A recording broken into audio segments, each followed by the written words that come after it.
Bonjour. Je suis si contente de voir que tu vas mieux. Tu as failli y rester, tu sais. Mais tu seras bientôt debout.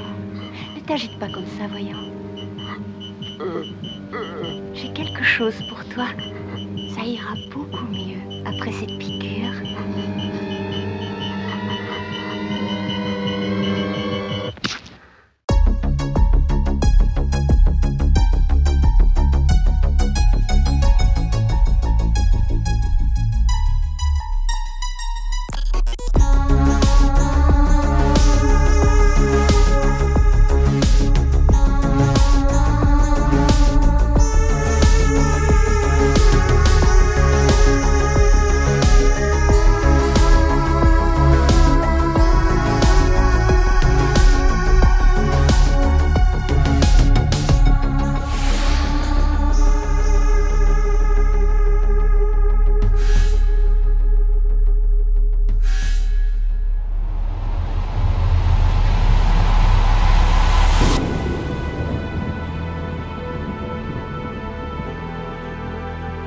Soyez les bienvenus, on se retrouve aujourd'hui pour une vidéo consacrée à Réincarnation, film américain de 1981 réalisé par Gary Sherman.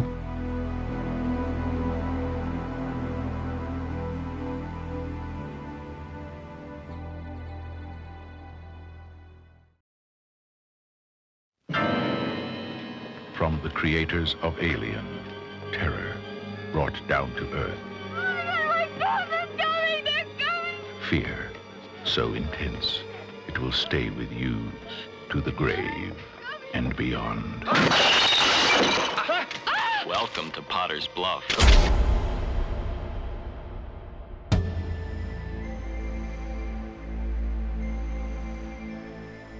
Dans la petite ville de Potter's Bluff, la vie s'écoule tranquillement et sans histoire.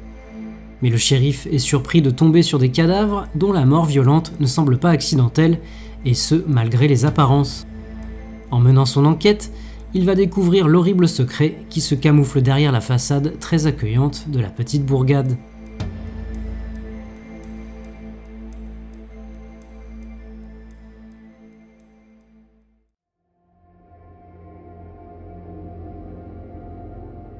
Réalisateur et scénariste britannique, dont le premier film, Le Métro de la Mort, sorti en 1972, a fait l'objet d'une vidéo sur la chaîne, Gary Sherman s'expatrie par la suite aux États-Unis, plus précisément en Californie et encore plus précisément à Los Angeles, pour y entamer une carrière américaine. En découleront notamment La Descente aux Enfers en 1982, Mort ou Vif en 1987 ou bien encore Poltergeist 3 en 1988. Alors qu'il participe à l'écriture de Phobia, dirigé par John Huston, pour qui les années 80 furent un long chemin de croix cinématographiquement parlant, aux côtés du scénariste Ronald Shusett, Gary Sherman se voit confier par ce dernier la réalisation d'un film intitulé Réincarnation.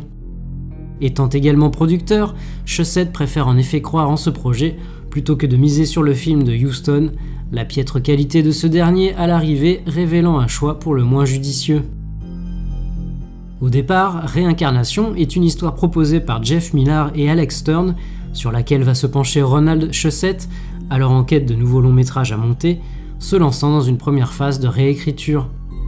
Connu notamment pour son travail de scénariste sur l'incontournable Alien de Ridley Scott, aux côtés de Dan O'Bannon, Shusett contacte son complice de l'époque, désireux d'avoir son retour sur ce projet. Se contentant de donner brièvement son avis, ne participant pas véritablement à l'écriture, il accepte néanmoins de voir son nom apparaître dans les crédits sur la demande de Shusett, ce dernier étant parfaitement conscient du poids que représentent les noms des deux créateurs d'Alien et leur mise en avant auprès du public pour vendre un film.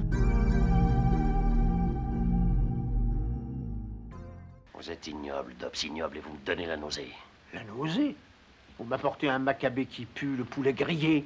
Vous le mettez chez moi et vous me contraignez à le garder jusqu'à ce qu'il commence à pourrir. Et c'est moi qui vous donne la nausée! Le meurtre, Dobbs. 2 personnes étrangères. 2 personnes ont été tuées dans un bled grand comme un mouchoir de poche. Alors fichez-moi la paix, ça vaudra mieux.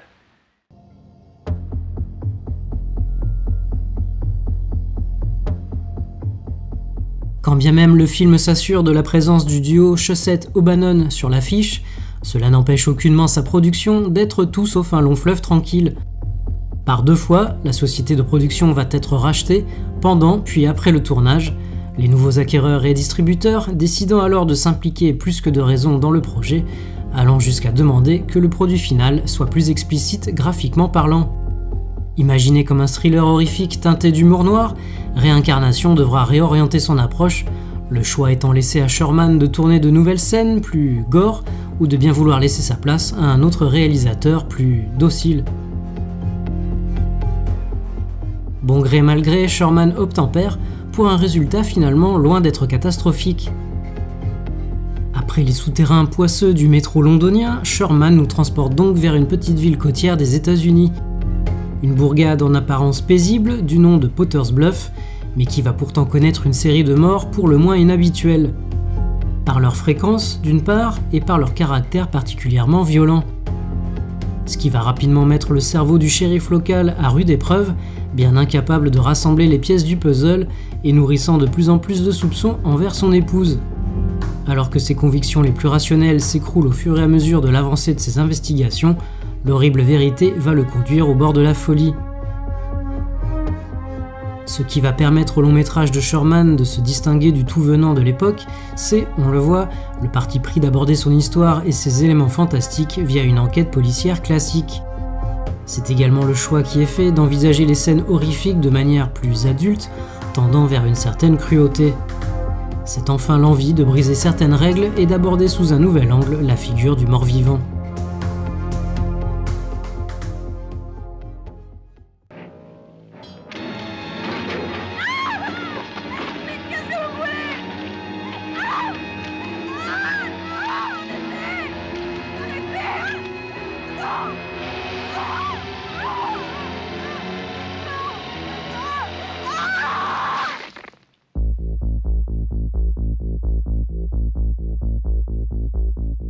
Bien difficile d'aborder le film sans dévoiler un minimum le mystère entourant l'accueillante bourgade de Potter's Bluff, le titre original et le titre français se chargeant déjà de vendre plus ou moins la mèche.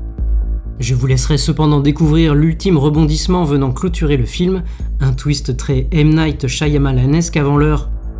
Pour le reste, traitant de contrôle de l'âme, de magie noire, d'un Frankenstein et de ses créatures, et jouant la carte des faux semblants avec des morts pas tout à fait morts dans une ambiance brumeuse, Réincarnation trouve ses influences dans bon nombre de classiques, nous renvoyant notamment du côté de L'invasion des profanateurs de sépulture de Don Siegel en 1956, et même de Fog de John Carpenter, sorti un an avant le film de Sherman, et s'intéressant lui aussi à de mystérieux meurtres commis dans une autre ville côtière des États-Unis. Interrogeant le spectateur sur la notion d'existence, Réincarnation peut compter sur la présence de James Farentino dans le rôle principal, parfait en shérif manipulé, joué d'une mystification qui le plongera dans le cauchemar ultime.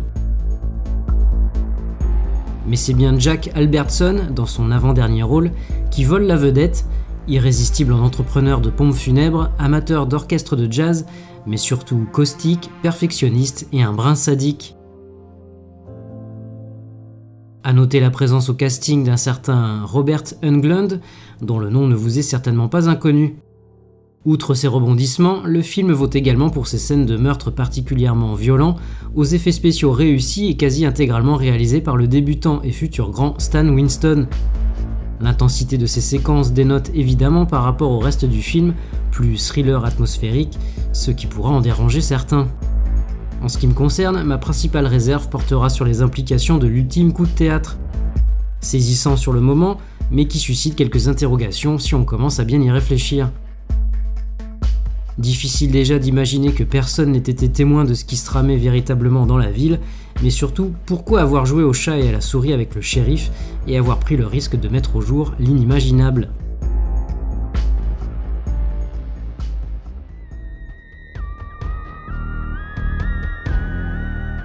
Si vous aussi vous aimez chasser le touriste, alors n'hésitez pas à liker, commenter, partager et vous abonner à la chaîne si ce n'est pas déjà fait. On se retrouve prochainement pour une nouvelle vidéo. Salut!